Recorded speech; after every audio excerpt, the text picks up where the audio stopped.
والله بەڕێزان لە هەرکوێن جارێکتر سڵاوتان لەبێت خۆشحاڵم بۆ جارێکتر با دیداری و بەڕێز و خۆشی شادەبمەوە لە پارێزگای دهۆکی ڕەنگینەوە بۆ بەردەوامیدان بە پرۆگرامی دەپرسیار میوانی ئەم شەویشم بەڕێز کاک سەباح بابیری بربژێری لیستی بەرەو ئیسلاح بۆ پەرلەمانی کوردستانە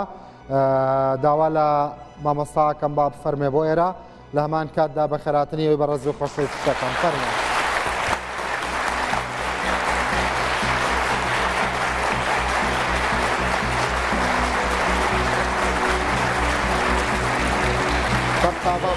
حالەکە چاوایە باشی بەری هەر تشتێکی تۆ چ دەبێژێت لە ماوەرەیە گرتو. بسم الله الرحمن الرحيم خيرات هوات كاين دست هوات خوش بين شواب روكي بيت كيف دانا چند روز دي ان شاء الله دو هنگا سركفنا لستا 119 ان شاء الله الفيري دي جري جرماتي هوا خمخوري هوا افكاري هوا بردوام ان شاء الله سركفنا نصد خبايا دەبێژێت دەنگەرێن یا گرتو لە هەر جێکی کوردستانە خەیامامون بۆ هەمی دەنگدەرا بژن هشیار بن ئەو گوتگوتێ تێتە گوتن کو پەرلەمان چۆنە پەرلەمانی دەنگدان چه مەفاتەدانینە ئەبێژنە هەوانە بگەرمی هەرن ئەڤروکە پەرلەمانی گۆرانکاریەکەتن مەهویەتەن ئەف پەرلەمانێدی گەلە گۆرانکاریەتی باش بێتەکردن تایبەتی دەنگدانەوە بۆ لیستا 119 سەرکەوتنە ئامۆزانی کوردستانی کرد.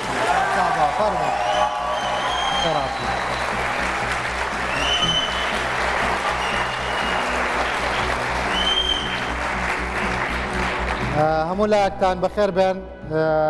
جەماوەری بەڕێز یەکگرتووی ئیسلامی کوردستان بەخێر بێی بەڕێز سەباح بابیری بنەرانی بەڕێز با زیاتر ئاشنای کاک سەباح بابیری بین لە ڕێگەی ئەو سیڤەی کە هاوڕێیانم ئامادەیان کردووە فەرمۆن. سەباح بابیری بربژێری یەکگرتووی ئیسلامی لە هاوپەیمانی بەرەو ئیسلاح بۆ پەرلەمانی کوردستان ساڵی 1968 لەدایک بووە. دوو بڕوانامەی بە کەلۆریۆسی بەدەستیاناوە،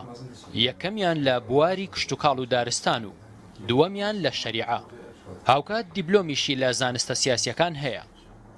ایکش پالداری سرکی افه بوکو از خبر بشیر کم بو پارلمان کردستان افه بوکو او کارت مل انجمن پارێزگای انجام داین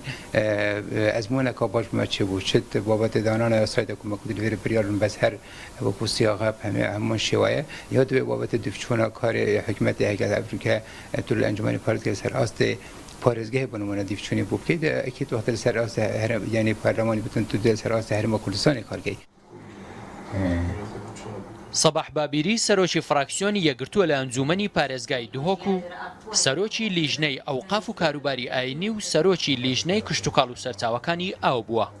بابم گلک بارنامه و هر بارنامه ادواره کی دایا و اف باره همی گریداین پارلمان کردستانی دا لام پاتشیتن گلک خدمت خلکی کتن ادوان همی باره دا هر واسه بابم گلک کسی که گلک کارت کتن گلک خطوات نیتن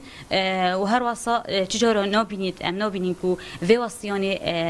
الویدیار بیتن هر پلاو پوستا که نوای گرتو اسلامی کردستان داور گرتی باشترین شوا يعني بريفا بريو إدارة كريه بخام خورانة وكسك عملي إدارة كريه أم سكين بروانامت وي فعلا كسك كساتيا خود وصل جان آفا كريه وصل آفا كريه كو بزور بواران دا بزور مجالات دا خبرات دا هبيتن. سەباح بابیری لە سەرەتای ڕاگەیاندنی یەکگرتووی ئیسلامیەوە لەگەڵاو پارتەیە چەند پۆستێکی وەرگرتووە لەوانە بەرپرسی مەڵبەندی دهۆک و مووسڵ بووە و ئێستاش کارجێڕی ئەنجومەنی بانگەوازە.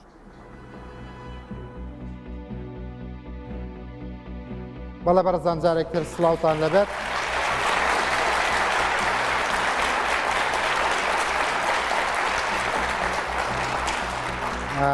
ئەوە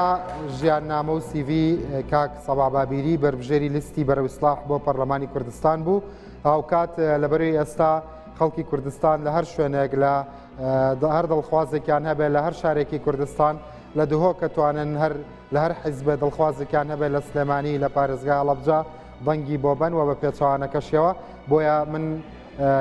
چەند هونەرمەندێکم لە سلێمانی دواندووە بێگومان ئەوانیش هەم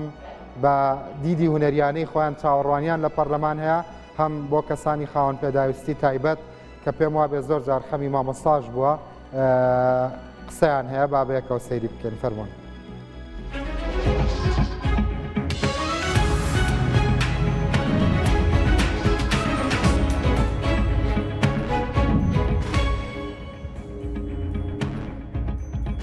یاخوا بەخێر من سەر چاوەکانم مامەستا سابیر کوردستانی من زۆر دەمێکە پێت سەرسامم زۆر خۆشحاڵم کام ڕۆژ شەرەفی ئەوم پێ بڕا لە تەنیشتەوە دابنیشم هەروەها خات و ئاسۆس پەیکەرتاش بەخێربێ سەر چاوەکانم وەکو خانمێک زۆر خزمەتی کوردستان و ئەم شارەت کردووە بە هەمان شێوە کاک دکتۆر فازل کاک دکتۆر نیاز جەنابیشتە بەخێربێ سەر چاوەکانم لە بواری شانۆدا دەمێکە خزمەتەکەی بەڵام من پێشەوەی گفتوگۆ بکەین ئەگەر مامۆستا لوتف بکە بە دەنگە سازەکەی خۆی شتێکمان پێشکەش بکە مەمنونیە بێن ئەوە داواکاری منیش و دکتۆریش و خات و ئاسۆسیشە باشە داواکاریەکەتان لەسەر سەر و لەسەر چاو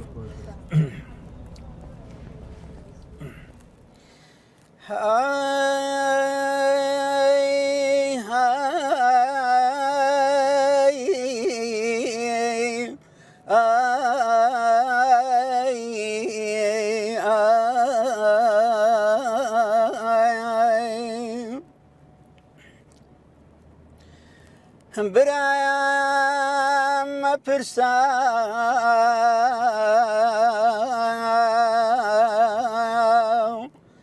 من بواماتمه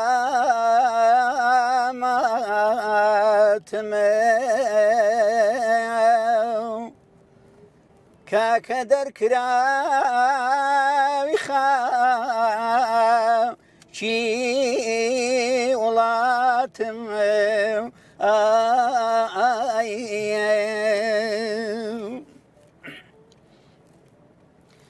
هەرەیان ئەگەر ڕاستەکەی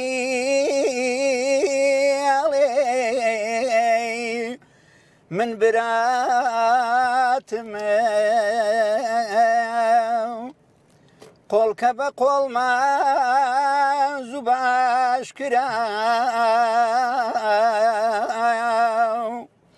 یادی ئەو ڕۆژەی وانەورۆز کرا بنێنە بەرچاو بزانن چیمان پێکرا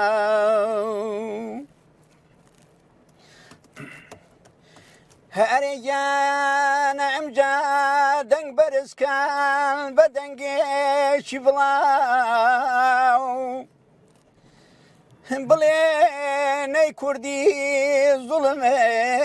لێکراو ئەی دایکی ملەتی بەپەتا کراو هێرش بەنە سەرێ وەک تاوی لافاو بۆ سەرەوانەی کە حکومدارنێ چی لە دەرەوە و ناو جەرگەی شارنێ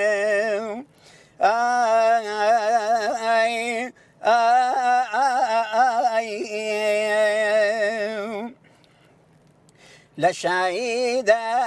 لەوەختی هەڵپەڕینە لە خۆشیدا لە کاتی پێکەنینە لە کۆڕی ماتەم و گریان و شینایە ئەمێن ئەینیشتیمان تۆم هەر لە بیرایە ئەمێن ئەینیشتیمان تۆم هەر لە بیرایە یاخوا بەخێر بێتەوە مامۆستا تۆ فەرمووت لە شادیدا لە وەختی پێکەنینە لە کاتی ماتەم و گریان و شینە ئەمن ئەینیشتیمان هەر تۆم لە بیرە تا چەند پەرلەمانتارانی ئەم وڵاتە کەسانی خاوەن پێداویستی تایبەت هونەرمەندانی مەزنی وەکو تۆیان لەبیر بووە ئەگەر لە بیریان نەبووە پێشنیارت چییە کە پرۆژە یاسای شایستە دەربکەن سبەینە بۆ خزمەتی هەموو چین و تۆژەکان وەڵاخوا هەڵناگرێ ئەوانیش من و ینی کەسانی وەکو منیان لەبیر بووە بەڵام کەی لە کاتی هەڵبژاردنە لە کاتی هەڵبژاردنە خات و ئاسۆس ئەوەش پەیکەری جەنابتە دەستە خۆش بێ یعنی خەڵکی داهێنەر لە وڵاتەدا زۆرن کاقا بەشداریان پێ بکەی بۆ قسە و پێشنیار تۆش گلەیت هەیە لەوەی کە پەرلەمانی ئەم وڵاتە لە ئاس هونەرە وەکو پێویست نەبووە ئابە دڵنیایەوە کاکرانچوە بزانم هەر تاکێکی هوەرمەند و بەجیار لەو خەڵکە ئاسایی ترکە هەیە بەڕاستی گلێ و گازندەی خۆی هەیە چونکە ئەو پەرلەمانی ئێمە کە هەمانە بەڕاستی هیچ کارێکی ئەو توی نەکردو بۆ هوەرمەندان کە بڵی جێدەستیان دیارەیان لە خەمی هوەرمەندانان لە خەمی کار و پرۆژەکانیانان بۆیە کەم تا زۆر ئێمەش بەشی خۆی گلەیمان هەیە بەڕاستی. ئەی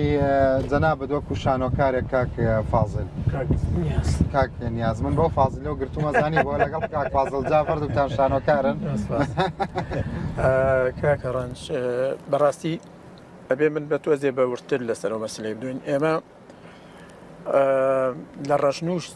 ڕژنووسی دەستوری کە دایانە بۆ کوردستان زۆر شەرمنانە لە کۆی هەموو بڕگە و مادانی کە دانراوە بە دوو دەرسێ باسی کەلتوری کردووە زۆر بە کورتی و هیچ پانتاییەکیان نایەوە بە بواری هوەر و بەداخیشەوە ئێمە هەم وەکو هوەرمەندان و هەم وەکو لایەنە پەیوەندیدارەکان لە بواری هوەرە پرۆژەمان ناوە بە پەرلەمان نزیکەی 5 ساڵ زیاترەوە پرۆژەکە هەتا ئێسلەیە کەوتووە ئەگەرچی زۆر جالیجانەکانیش کەسی هوەرمەندیشی تیا بۆ کەسی ڕاگبیر و ئەدیبی باشەکەواتە چوونی هوەرمەند بۆ ئەوەیە یەکسان نییە بە ڕەوینەوەی خەمەکانی ئێوە لە بواری هوەر و کولتور و ڕۆشنبیریان خۆزگە یەکسان بووە بەڵام بەداخەوە من هەموو ئەو پەرلەمانی کە ئێمە بینین چەند ساڵە جگە لە جێبەجێکردنی ئەجندای حیزبەکانیان هیچ ئەجندایەک بۆ میلەت و بۆ کەلتوری وڵاتەکان ئاسەسخان هەمان ڕات هەیە بوونی هوەرمەندان کاریگەری ئەبێ بۆ ئایندا لە ناو پەرلەمان کاکەڕەنچ بوونی هەبێ باشترە لە نەبوونی هەموو کات من لەگەڵ ئەوەیان بەڕاستی هەموو شوێنێک دەبێ بوونێکی تایبەت هەبێ بۆ و شخصێتانە بۆ کارکتەرانە بۆ هوەرمەندانە یعنی دایمەن بوونەکەی باشترە لە نەبوونی بەڵام بەڕاستی هیچ لە خەمی بە کللتورکردنی شارانین لە بە کللتورکردنی دەوڵەتی کوردیانین ئەو خەمەی کە ئێمە هەمانە خەمی گەورەیە لەوەی کە کللتور و ڕۆشنبیری وڵاتی ئێمە بە تایبەت ئێستا خەریکە لە ناوەچێ ئەو کۆسپێکی زۆر گەورەیە بەڵام ئایا ئەمان چیان کردووە چ کارێکیان کردو بۆ ئەوەی ئەم کللتورە بەردەوام پێبن یاخود دەست ئەگەر نکراوە تا ئێستا با دەست پێ بکەن بۆ تا ئێستا وەستێنراوە یاخود وەکو کەسێکی پەیکەرتاش مەسەلەن لەم وڵاتەیە تا چەند پەیکەرتاشەکانی ئەم وڵاتە مەسەلەن سوودمەند بوون لەوەی کە فعلەن ڕۆڵێکیان هەبێت لە ڕنگ ڕێژکردنی ئەو بە کولتورکردنەی شار لە جوانکاری پەیکەرەکانی ئێوە لە واتابەخشین لە مانادان بە کارکتەر و کەسایەتیەکانی کورد کە هەموو ئەمانە بەرمەبنای قانونێکی ڕێکوپێک بۆ خزمەتکردنی ڕۆشنبیری و هوەر و کولتور ڕاستە من هەموو کات لە زۆربەی چاوپێکەوتنەکانمە ئاماژەم بەوەیەوە بەڕاستی ئەم 2 ساڵی آخر کار کراوە ناکرێت ئێمە چاوداخینەوەی کە بڵین کار نەکراوە یاخود بە تایبەت من لە بوارەکەی خۆمان قسە بکەم بڵم هوەری پێیکەرسازیان پشتگوێ خستۆ نە کاری بۆ کراوە هەوڵی بۆ درراوە کەم تا زۆر پشگیری ئەکرێ بەڵام ئەوە نییە کە لە خەون و تایبەتمەندێتی هوەرمەندانە بێ با ئێمە چیتر وازدەوە بێنی کە کارێکی هوەری پەیکەرسازیەکەین بۆ چەند ساڵێک و زەمانێکی تهدید کراو نەبێ با بۆ ئەو بێ وەکو هەموو وڵاتانی دەرەوە بۆ مانەوەی ئەو کللتور و ڕۆشنبیری و بەرهەمی هوەرمەندان و ناو ناوبانگ و هەموو باشێتیەکان هەبێت زۆر باشە بەڕاستی سەیرە هوەرمەندێکی پەیکەرتاش هوەرمەندێکی شانۆکار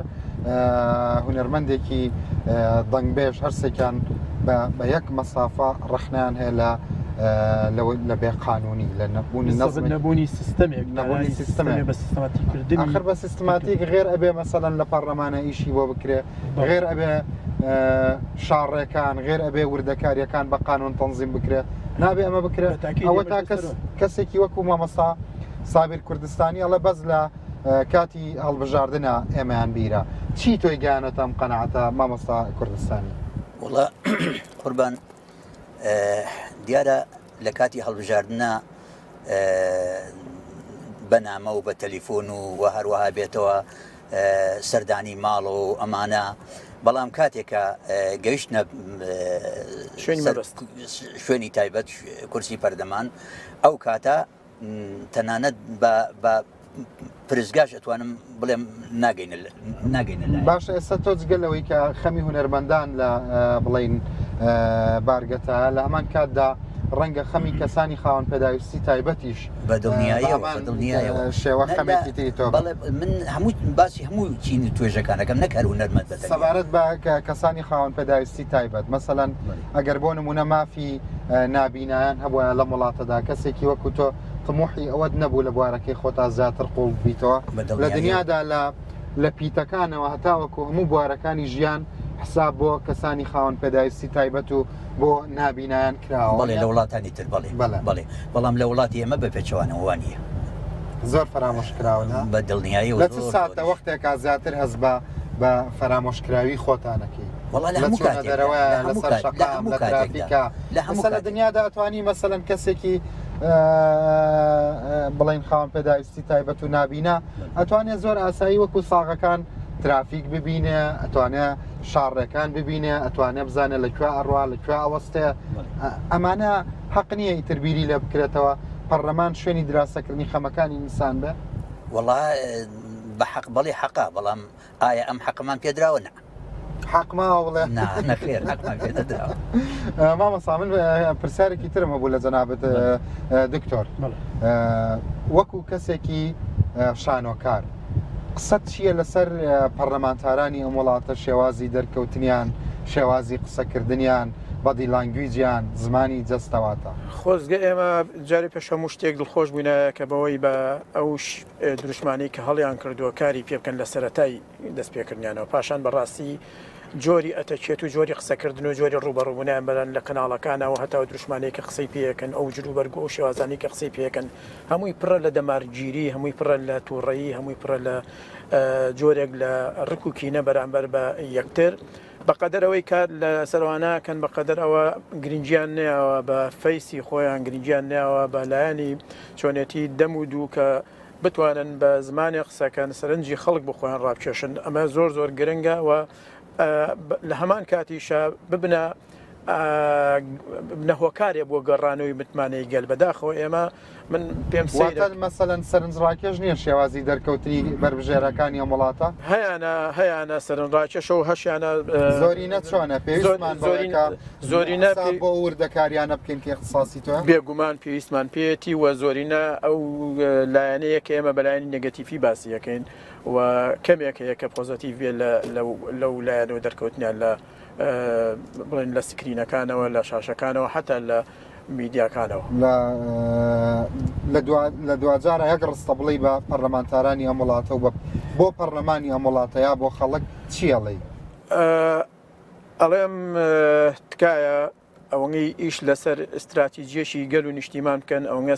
ئیش لەسەر بەرژۆندەکانی خۆتان بکەن تۆ چییە فەرمووی خاتوە ئاساس من ئەو پەیامی کە هەم بێ بۆیان ئەڵم تکاتان لێ یەکەم ئەگەرەتانەوەی کار بکەن کار بۆ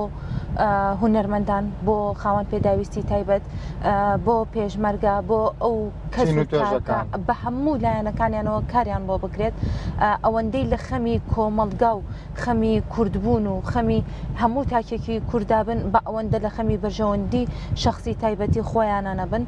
چونکە بەڕاستی هەر یەکێکمان وابزانمە گەربی لە بەرژەوەندی شخصی خۆمان بکەینەوە ئەبێ هەموو هەوڵێکمان بەس بۆ خود بێ بەڵام بەڕاستیە بێ ئەمە وەلا بنین بیر لە هەموو تاکە و هەموو هەست و نستێکی بەرامبەرەکانمان بکەینەوە زۆر باشە مامەستا تۆ چیە فەرمووی لە کۆتایی وەڵی بۆ چوونی من ئەوەیە کە هەر پەرلەمانتارێکە با بڵێن خۆی کامدی دەکا ئەگەر موچەکەی بۆ نمونە کەسانی پلەدار هەیە ینی پلەپایەکی بەرزتریان هەیە لە پەرلەمانتار بەڵام لەبەر ئەوەی کە موچەکەیان وەکو پەرلەمانتارێک نییە خۆیان کاملی دەکەن بۆ پەرلەمان ینی تۆ پێ دوایە پەرلەمانی ئەم وڵاتە بەس بۆ بەرژەوەندیە بەدڵنیایەوە ئەگەر بۆ خزمەت بێ من ئەو کاتە پەرلەمانتار یعنی با بڵێن بە خزمەتکاری گەل و نیشتیمان و ئەمانە ئەزانم ئەگەر هاتوو کەسێک یعنی وەک موچەکەیان بوو بە موچەی کرێکارێک یاخود فەرمانبەرێکی دەوڵەت یا کارمەندێکی دەوڵەت یان مامۆستایەک یان هەر با بڵێن خاوەن پیشەیەکە ئەگەر پیشەکەی وەک ئەو بوو یا لەو کەمتر بوو خۆی کامدیت کرد بۆ پەرلەمانتار ئەو کاتە ئەڵێم وڵاهی ئەوە دیارە بەڵام مامەستا زۆر پەرلەمانتاریش نییە لە هەموو فراکسیۆنەکان بۆ پەڕی خۆنویستیەوە ئیشیان کردووە کاریان کردووە پرۆژیان کردووە بە بەڵێیان بەنەخێڕەڵام بێتەوە بەڵێ ئێمە ناتوانین بڵێن هەمووی وەکو یەک وایە هەیە ینی وێڕای ئەوەی کەەوە بەرژەوەندی خۆی خاتو ئاسۆز نییە مەسەلەن بە خۆنەویستان ئەشکاری کردووە چونکە لە دنیادا مەسەلەن معاشی پەرلەمانتار باشە بێ بۆ ئەوەی کە پێویستی بەهیچ نەبێ بیر لە میلەتەکەی و بیر لە پرۆژە بکاتەوە و مێشکی ساف بێت و هەنێکیشان لە بەریتانیا لەو پارەی خۆیان ڕایۆشکاری شەگرن یعنی خاڵە نقطەی زەعفی ئێمە لەوێ نییە لە شوێنێکی تر باشە مامەسای گەورە زۆر سوپاسە دەکەم کاگەکتۆر بەخێر بەی خاتو ئاسۆز زۆر بەخێر بەی با بچینەوە ستۆدیۆ فەرمووی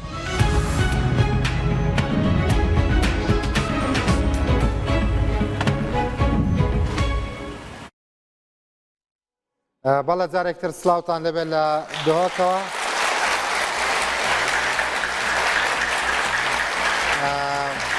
دەستان خۆش بێت دیارە بینەرانی بەڕێز ڕاستە مامەستا بابیری دیارە میوانەکانی من خەڵکی سلێمانی بوون بەڵام خەمی هونەر خەمی هەموو کوردستانە و خەمی کەسانی خاوەن پێداویستی تایبەت خەمی هەموو کوردستانە چیت هەیە بۆ ئەوان و هەموو هونەرمەند و خاوەن پێداویستیانەی کە ئێستا گوێیان لە بەڕێز سەبا بابیری بربژێری لیستی بەرەو ئیسلاحە بۆ پەرلەمانی کوردستان بەریامی دیشتا سلااف بۆ هەمی خوددان پێتەویستی تایبەت لە هەرێما کوردستانی کۆڕاستی پشتی قەیرانە دارایی هەمی موچەخۆری هەرێما کوردستانی زارارەکە مەزن وێکێت بەسێ زارار و شەمی و پەنجم بەسەر وێ دەرکەتی ئەف خوددان پێدەویستی تایبەت بوونە کوچەڕاستی چونکی احتمال هەر کەسێکی دی ژێدەرێکی ژیاری هەبێتن بەس ئەوانە تاوکەش ژێدەر هەبووە ئەو ژێدەرژی هاتە نیویکردن کو ئەفریقا گەلک بژن نەخۆشات ناڵن هیویامە ئەوەل پەرلەمانێ بێت فعلا بین موافق وامدانێ و فعلا بین ئاستێ ئەو ژیارە یا خەڵکێکی دی کاچاوە ژیدن و باشتر بژێتن چکی ڕاستی ئەو پتر ینی پێدوی پتر پشتیوانیەکە باشتر و دامەکە باشتر لەسەر هیچ کۆمنتێکت هەیە بۆ مامەستا سابر کوردستانی وتی من ئەو کاتە بڕوان بە پەرلەمانتارانی کوردستان هەیە ئەگەر موچەی پەرلەمان وەکو موچەی مامۆستایەکی ئاسایی یا فەرمانبەرێکی لێبێ خەڵک ئاوا شەڕ بکا لەسەر پۆستی پارلەمان و پەرلەمانتاری تۆ چیت هەیە بۆی؟ بژم بابەتێ موچە پەرلەمانە تاڕەکە ڕنج دیارە پیاسایەکی هاتیادانان دەمینێتن پەرلەمانتار چوا دێرەفتار لەگەلوی بۆچەیکەتن کو ئەڤروکە ئەس پیشانازی بەد بژم بەرین و کەسەندە ئەنجومەنی پارێزگا و خەڵکی پارێزگا دووکە من نیاسەتەن احتمال هەیە گەلێک جا شب هاریکاریا هەندێک کەسێت خوددان شیان و خوددان ئیمکانات چوەکو داگەی کەس ئەشیان بە خزمەتێکا باش بۆ خەڵکی بکەم گومەتە دانی وەختە بچمە پەرلەمانی کوردستانی و موچە بەرفرەتە بتن ئەکید ئەو خێرخوازی بەرین کە خەڵکیش سەباح بابیری دیتی کو هەردام دەستی هەژارا گرتەوە هەمی گاوا هەر خێزانێکە هەژار ینی بەحسیەوەن هاتیە کردن و بۆ هاتیە بەحسکردن دەست خۆ بدرش کردمە هیوێتەن ئینشاءالله باشتر و دیارە بینەرانی بەڕێز دیارە ئێستاش کاتی ئەو پرسیارە یاساییانەیە کە ئاراستەی سەرجەم بربژێرانمان کردووە کە هاتوونەتە پرۆگرامەکە مامۆستاش من لە ڕێگای سلێمانی کە بەڕێکەوتم هەتا هاتمە دووەکەر سعی کردووە بزانین مامۆستا لە مادەی 114 پەیڕەوی نێوخۆی پەرلەمانی کوردستاندا باس لە دیوانی پەرلەمان کراوە دیوانی پەرلەمان لە چەند بەڕێوەبەرایەتی گشتی پێک دێ و ئەگەر ناوەکانیشان بزانی سپاسە دەکەن سێ بەرەوبەرایەتیەت هەین زۆر ڕاستە سێە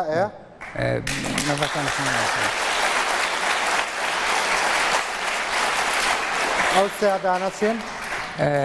دارایی ڕاگەهاندن و پەیوەندەکان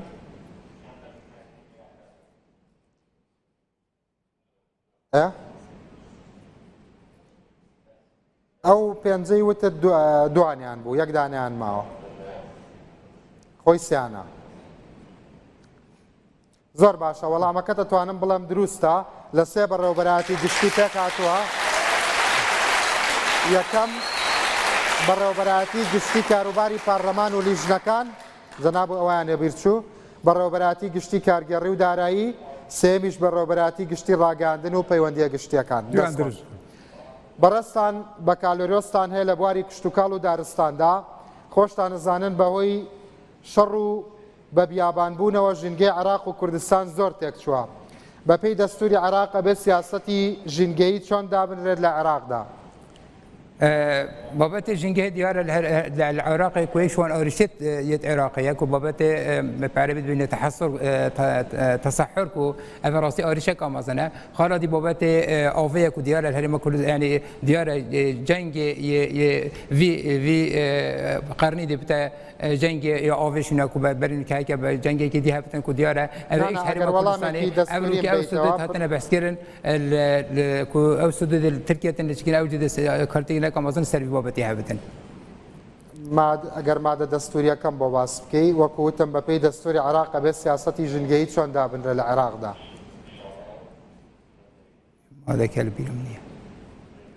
زوبیراتە نینە زۆر باشە نەموشکیلەیە وەڵامی پرسیاریەکەمت بێگومان تەواو بوو دیارە بەپێی خاڵی سێم لە مادەی 114 دەستوری عراق ئەبێ حکوومەتی فیدراڵ و هەرێمەکان سیاسەتی ژنگەیی بە هاوبەشی دابنێن بۆ پاراستنی ژینگە لە پیسبوون و پاکڕاگررتنی بێگومان وەڵامەکەت نزیکە بەڵام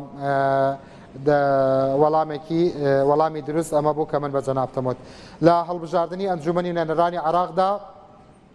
یەکگرتوو لە دهۆک نزیکەی لە سا چلی دەنگەکانی لەدەستدا ئایا هاوپەیمانی بەشی زۆری دەنگەکانی ئێوەی بر لە دهۆک بە تایبەتی کە سەرۆکی لیستی هاوپەیمانی کەسێکی دیار و بەرچاوی یەکگرتووی ئیسلامی کوردستان بوو كاكرانش ازبيجم يقول سامي كردستان دانك هالبجارتين دوازاي بينش كم لكن بلكو ديمقراطية الكردستان بيجن يا لاواز بو ديمقراطية هتا بيجن خندقان ديمقراطية كردستان بيكو داتا الكترونية وهتا كيرن كو همي هرم كردستان زانتن افريقيا يقول سامي كردستان او بيجن هوا يا بانجاشا يا هالبجارتنا يا هتا كيرن الجل او هيزا بربجيرت وشرخه كيفا جل باوريا خد یا پارێزگاهات و که و هەرێما کوردستان پیاگرتووی کوردستان مەهیوی هەبوو دەنگیت گەلێک باش بینین بەس جارێکە دەبێژم دەنگی دەگرتووی کێم لەبوونە بەلکو ئەڤە دیموکراتیەت کوردستانیا کێم بووی کاریگەری و تەأسیری هاوپەیمانی چی بوو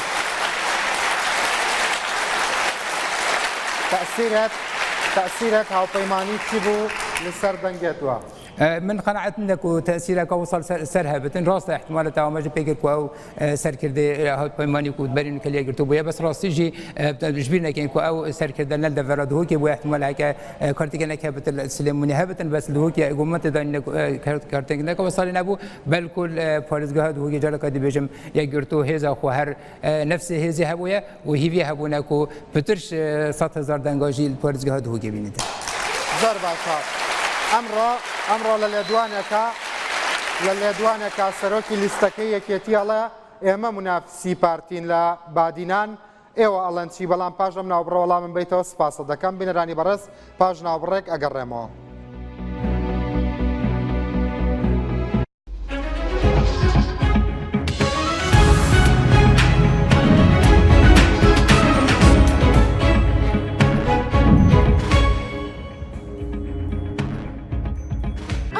باسی بەرهەمێکی زۆر باشتان بۆ بکەم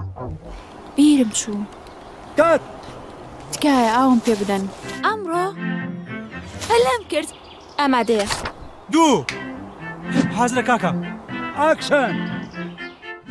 ئەمڕۆ باسی دی بابەتێ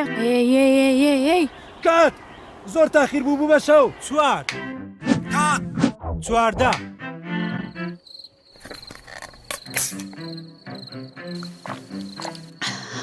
واو دێلاڤیێ تامی چەند خۆشە لە کۆمەڵێک ژووگەی سروشتی شاخەکانی ئاڵپای سویسرا بەرهەماتوە و 9 جۆر ڤیتامینی هەرە پێویستی تێدایە و زۆر تەندروست و بەسوودە و مرۆڤ لە زۆربەی نەخۆشیەکان دەپارێزێ دێلاڤیێ خۆشاوی ژین لە پێناو دادپەروەری و خۆشگوزەرانی دەنگ بدەن بە لیستی سەردەم ژمارە 127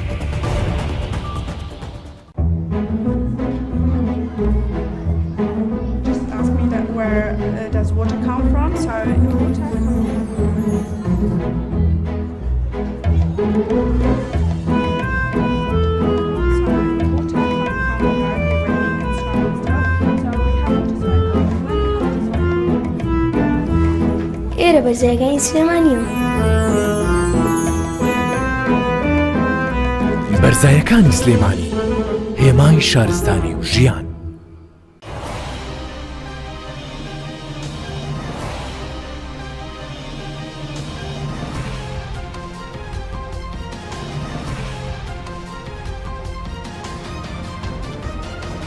دژی گەندەڵی و لە پێنە و ئایندەیەکی باشتر کۆڵ نادەین و بەردەوامین.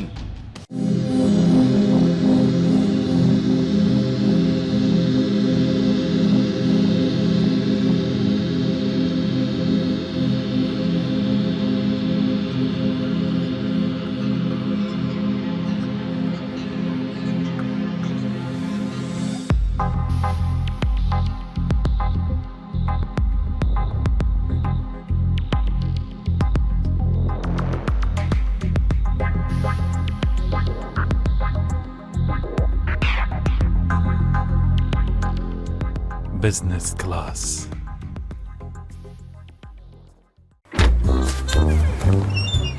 بەخێر بی مامەگیان فەرمۆ. ئەرێ مامەگیان بۆ کوێ؟ کۆلاژین پلاس باشترین چارەسەرە چرچولۆکی پێزنایڵەت و قژڵەتتان و دەپارێزێت تەنانەت. دکتۆر جان بە قوربانت بم ئەژنۆکان و پشتم گەلێک دێشێت تەواو بێزار بووم تکایە چارەسەرم بکە. مامەگیان ئەمە ئازاری جومەکانت کەم دەکاتەوە و ڕێگری لە پوکانەوەی ئێسکەکانیشت دەگرێت. ڕۆڵە جانەمە ناوی چییە؟ کۆلاژین پلاس. بە خواردنەوەی کۆلاژین خۆت لە ژانی ئەژنە و بڕپڕی پشت ڕزگار بکە و قژ لەوەرین و پێستت لە چرچی بپارێزە. بە کۆلاژین بێژان بژین.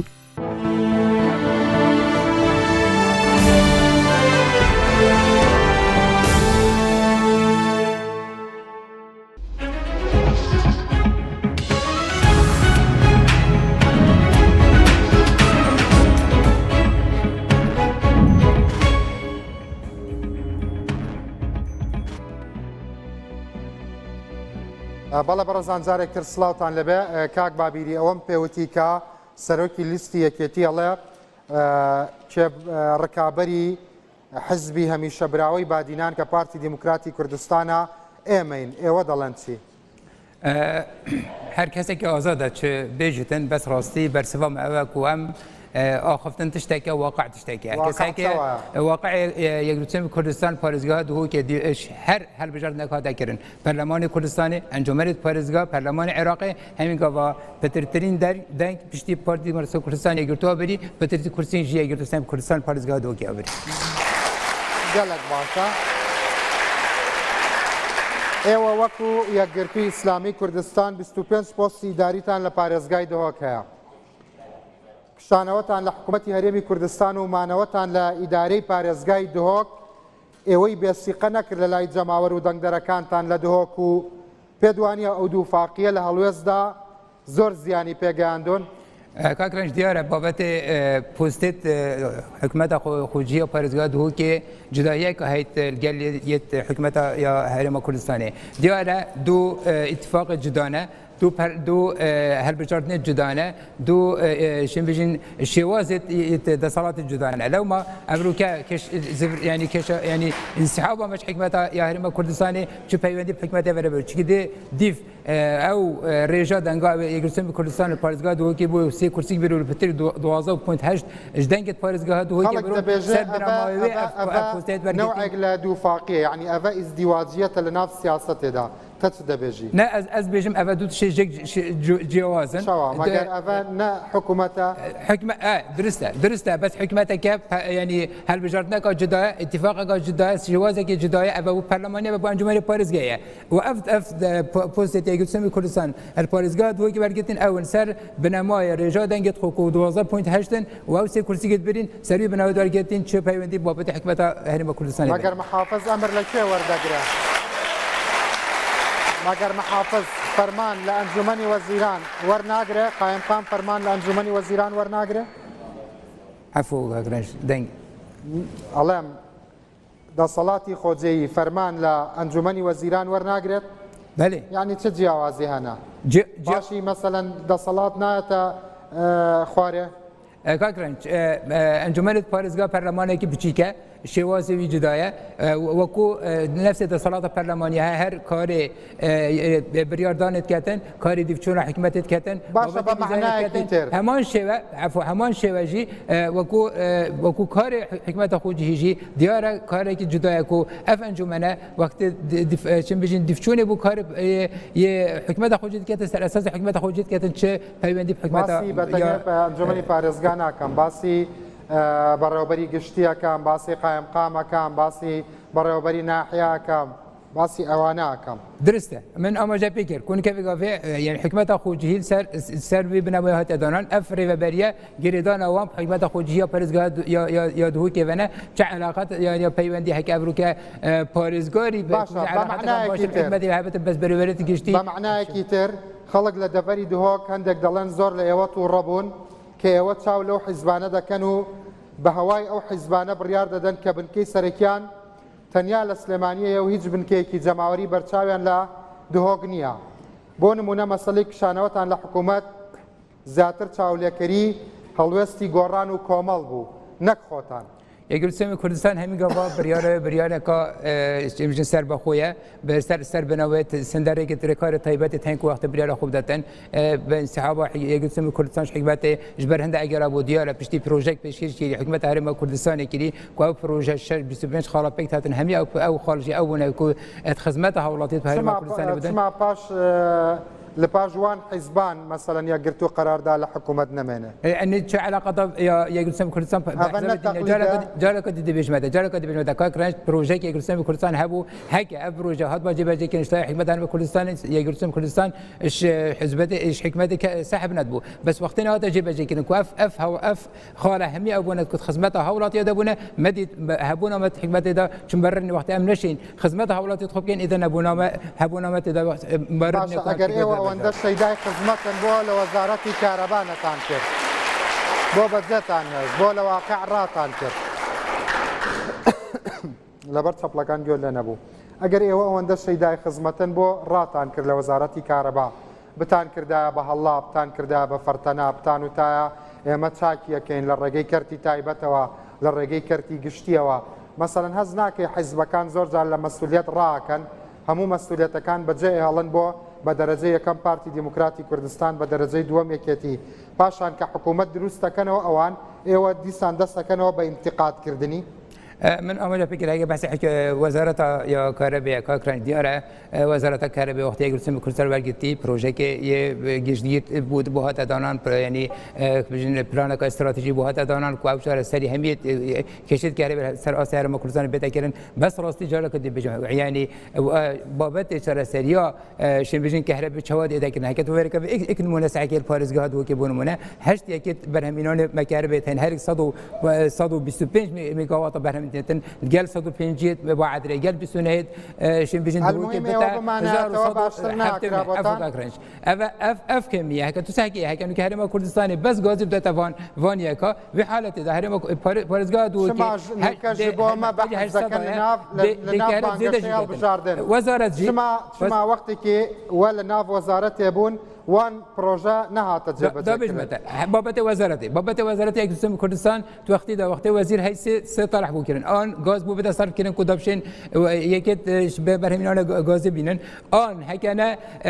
ریگب دنه او پارش دهات حولاتیت تن بو وزارت بدابشتن چهار سری ببینتن آن شی یعنی کار کردن بو اینانش در هر سری که چونکی بابت گاز بو گاز جی هرم کردستان دیاره بس اعتماد ول سر گاز بتنه بو ریو برنا دولت کو خرابترین سیاست یا ابوج الهرم کردستانی هی اول بو اگر هندی کو افشتان بگونه بتن یکرسم کردستان دیت وقت نشد خدمت کا وصف کردن باشتر استو گلیلا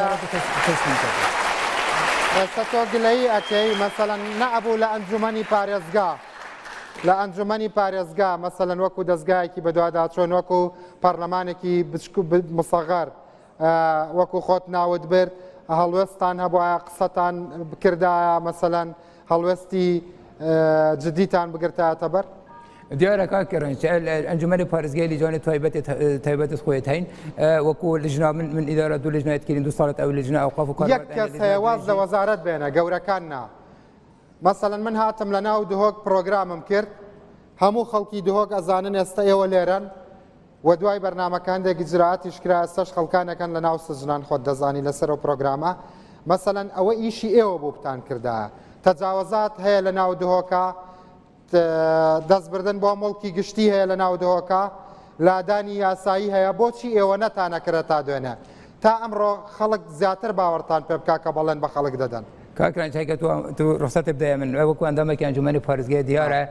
ئەس شێن بێژم کارێکی ئێکجار مەزن بۆ پارێزگای دووەکی هاتیەکردن وەکو کەسەتیژی مەرۆلێکی مەزن هەبووە چەندین بریارە عملی بێژەوان هاتە جێبەجێکردن لەسەر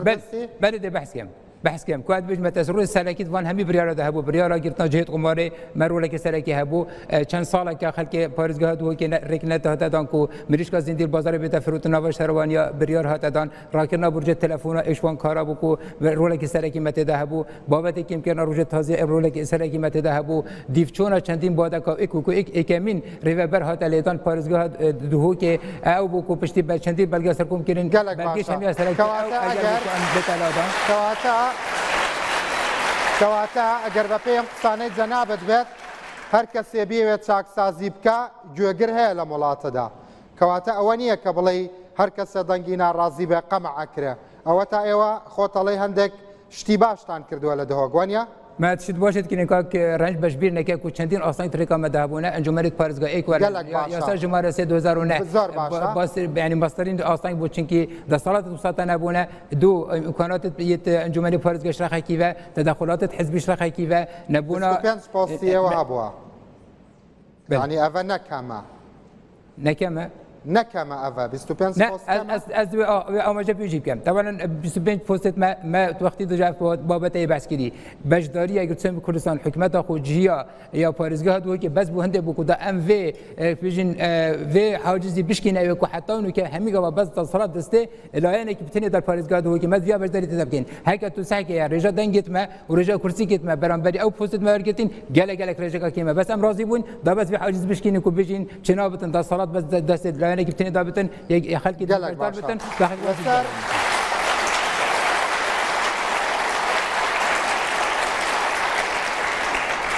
لەسەر دیاریکردنی بربژێرەکانی ئەم جارەی یەکگرتوو لە دهۆک ناڕەزایی لە نێو بەشێک لە ئەندام و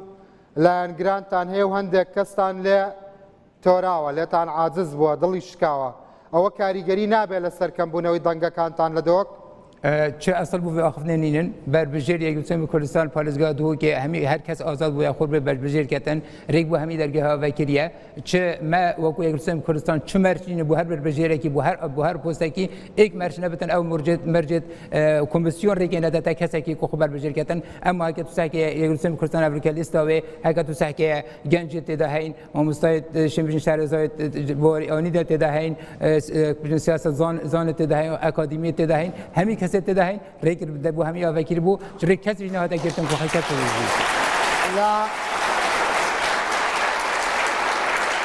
دیارە جەماوەرەکەت سەرسامن بە وەڵامەکانت زوو چەپڵەت بۆ لێدەن لە هەڵبژاردننی ڕابردوودا چەندین بانخواز لە لیستی هەڵبژاردننی یەکگرتوودا هەبوون ئەم جارە بۆچی هیچ بانخوازێک لە لیستەکەتان نانیە جارا کدی دیویژم موضوع بربجیر کردن بابت که کساتیه هر کسی که آزاد خو بربجیر کردن بربجیر نکردن درگاه بو همی وکریه بس تشت سیل دفع ابو کو افروکه او کسی کو برینو که نقده یگل سم کردستان کردن کو بانک خوازا آن ممسایت آینی استخدام کن بو دنگا وگاوی ویلست افروکه پترش حرف ممسایت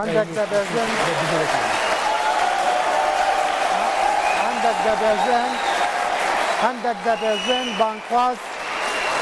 بانخواز يعني داخوازی هاتیە کرن ji بۆ gelek ji wan banxwaza bes wan qebûl nakin جارا کدی دیویژم یعنی نفر اگر چند کردستان آزاد هر کسی که ویتن خو بربجیر کردن درگاه وکریه دیار وان برزا وان حسن بو سر بربجیر کردن و جارا کدی دیویژم هر بجارت نکات جیبتن هر کسی که شوانه هر برزا که شوانه هندک کسی دیده بیشن بانخوازی گرتو کی بری تأثیر نمایه لناف کاملگاه تچ دیویژی از بیشم چند روزه که دی ان شاء الله السی هنا دیار بتن که اگر چند کردستان تاثیر خواه آمد gelek başa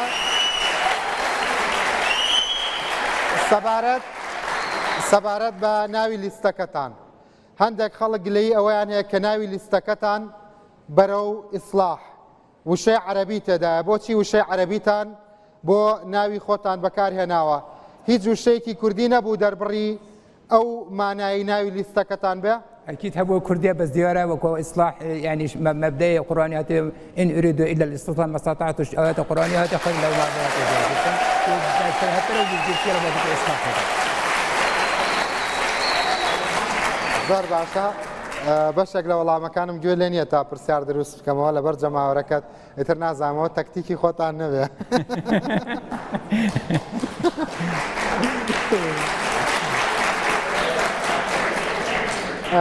لیستی کۆمەڵی ئیسلامی لەو هەڵبژاردنەی پەرلەمانی کوردستاندا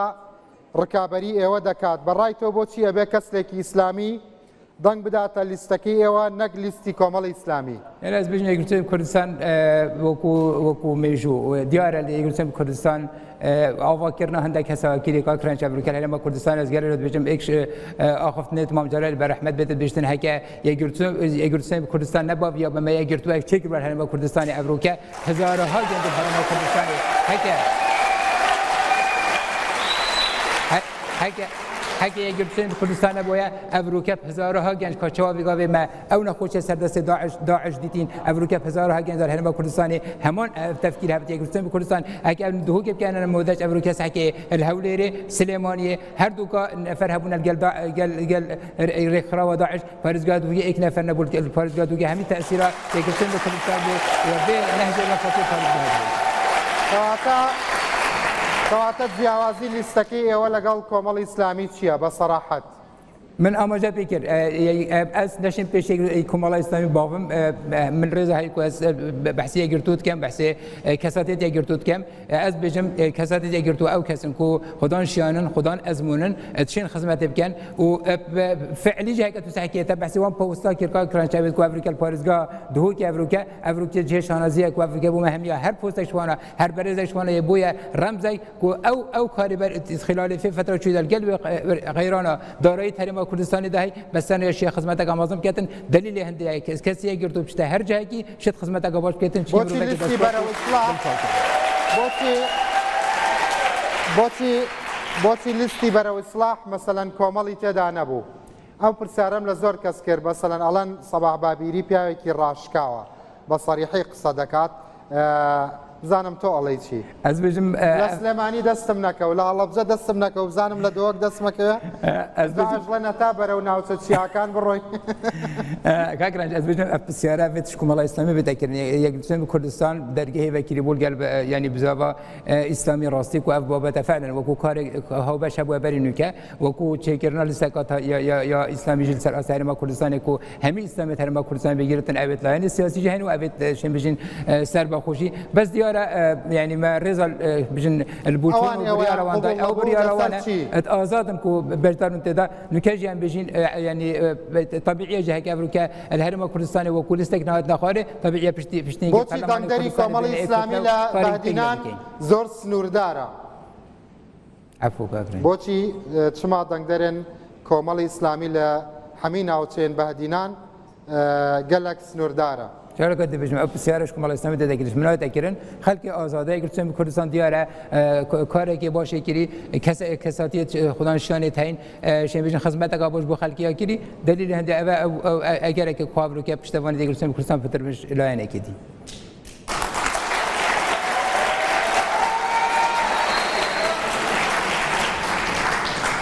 دەتانەوێ لەو خولەی پەرلەماندا چ پرۆژە یاساک پێشکەش بکەن و چی یاسایەکیش هەموار بکەن نا دیارە بە ئاماژە پێکرد کاک ڕنجکو پروژێ ئەم بژین بەرنامێ لیستا بەرەو ئیسلاح چەندین خاڵە خۆبەتگیرێتن هەکە بەحسی حکمە ڕەشیدە هەکە بەحسێ بژین هێزکردنەوە یا ئابووری هەکە بەحسێ پێگەی هەرێما کوردستانê هەکە بەحسێ هێرالە گەندالی هەکە بەحسێ ژینگە هەیە بابەتێ گەنجایە بابەتێ ئافرەتە بابەتێ ئەمنە کومەڵاتیە ئەمی بابەتێ تێدا هەین بابەتێ خەدەماتایە بەس ڕاستیجات بژین هەرێما کوردستانی ئەفریکەش هەمیە پتر محتاجی ئەیک ڕێزی و ئێک لایەنە یا هرما كردستان اشتغل كيفه وخاله كدي جلك كرنج افروكا اف يعني فيابتن برلمانه كي امشينا برلمانه كي بابت موچه خورا و خاله صوربتن كزاز كرت تانا كتن چكي اوا ريكه جلك همواري بروجه اگر دصلات انا بت چه بروجه اساك چه اساك همواره کنه من آماده فکر کراسیه یعنی وکو بر بجیرک نکامل شده تا بابت یاسادا چندین یاسای تنی که بگاوی خالش همه گلن ترکا کرنج اشکال مت هرما کردستان ده نبی هبون یاسای بلکو گلک یاسای میتین بس جه داخلی کو یاسات نمیسین جیب جین آبن هندک برپرسی پارتی دبیجن عصری زرینی یک گرتو لبهدینان توابو گشا کردنیان وسطا تو چه دلیل کتایدا از بيجم السينة برسف لا ما هم يدي سينة برسف هم يدي سينة برسف هم يدي برسف شو ده برسف دنگا دي جوار بتو كرسي تيجتن كردستان وبرا إصلاح البرلمان كردستان بس بس ده كم بابي أتوانا بتهرا بابو فرمو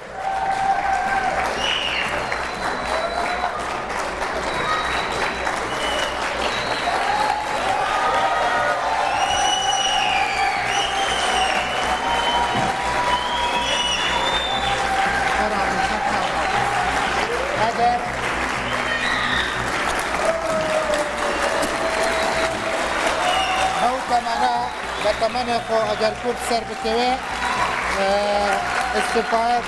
استفاده دکه هذا مش خد منك هذا مستوى مكر من هذا مستوى هندي قوات كبيرة الجماهير بس بيبي بدلت ابو جلك بدل من الارتستاني بدل من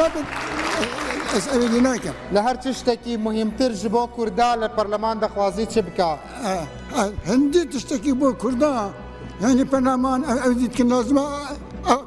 هم يشول بكن بو هم عرضه نعرضك كنت فرق الجداي تدانا بك قال لك سباس بخير عاتي سر شابا بنراني برس كاسب الشوكات كيفوش كاك وعد مزوري بربجري بارتي ديمقراطي كردستان ميوان ما باب زانين كاك